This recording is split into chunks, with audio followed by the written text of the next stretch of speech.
When you call Land's End, 99.6% of the time, somebody answers the phone before you even hear the phone ring.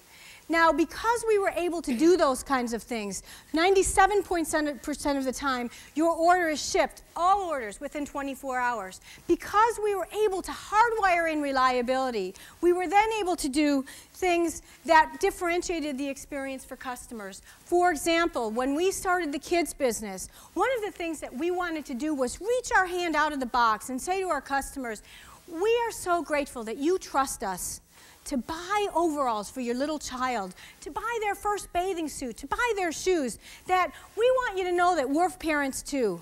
And we've had the same experience, the same trepidation, and the same joy of having children. And so what we did was we printed the inside of the box with the head and the tail of a cow or a sheep or a horse so your kid could ride the Land's End box all over the house.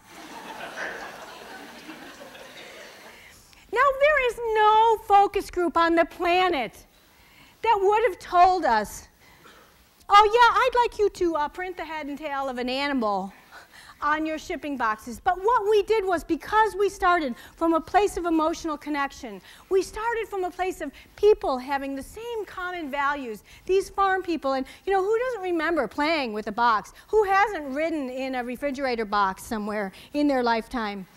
What we were able to do was create this very clean emotional connection with the customer where they'd say, who else but Land's End would I buy from? So passion. One of the things that we know in this whole customer game is you have to become a beacon of hope. Who of us hasn't been on our third or fourth gasp of being customer focused, right? Who hasn't gotten a crystal ball with the word customer etched in it? Or some companies I've seen, they hand out dolls with the word customer on it. As you have your monthly meetings and your quarterly reports, just listen to what's being asked about. It's usually sales, products, product development. When do we talk about customers? Customers coming and going is the asset of our business. And so if you can start getting your CEOs and your board to ask and answer these 5 questions, what happens is this starts to become part of the language of the business. So customer math is really about thinking first and being able to ask the questions. Now, this first question is very easy because most of us are acquisition oriented in our businesses, and that's, who are our newest customers, volume and value? Now that should be pretty easy to answer, right? The question is, that may reside in a lot of pods inside of your organization.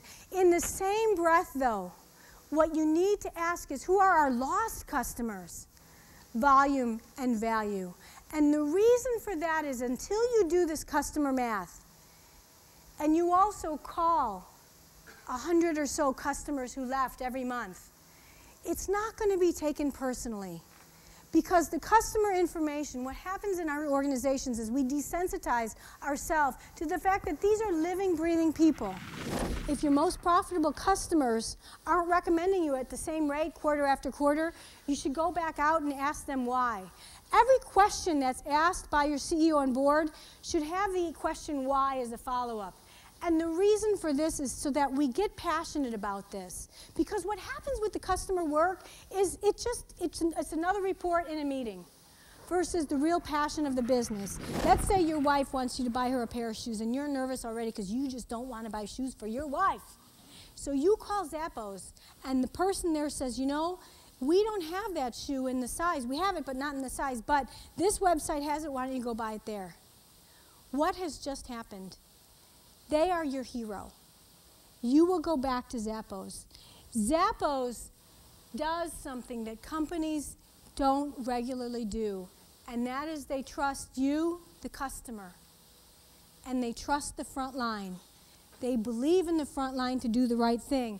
As a customer at Zappos, you have 365 days to return your shoes because they know stuff happens. All they say is wear them on the carpet and return them if they don't fit. They have doubled their sales every year for the past 6 years based on word of mouth because of these practices.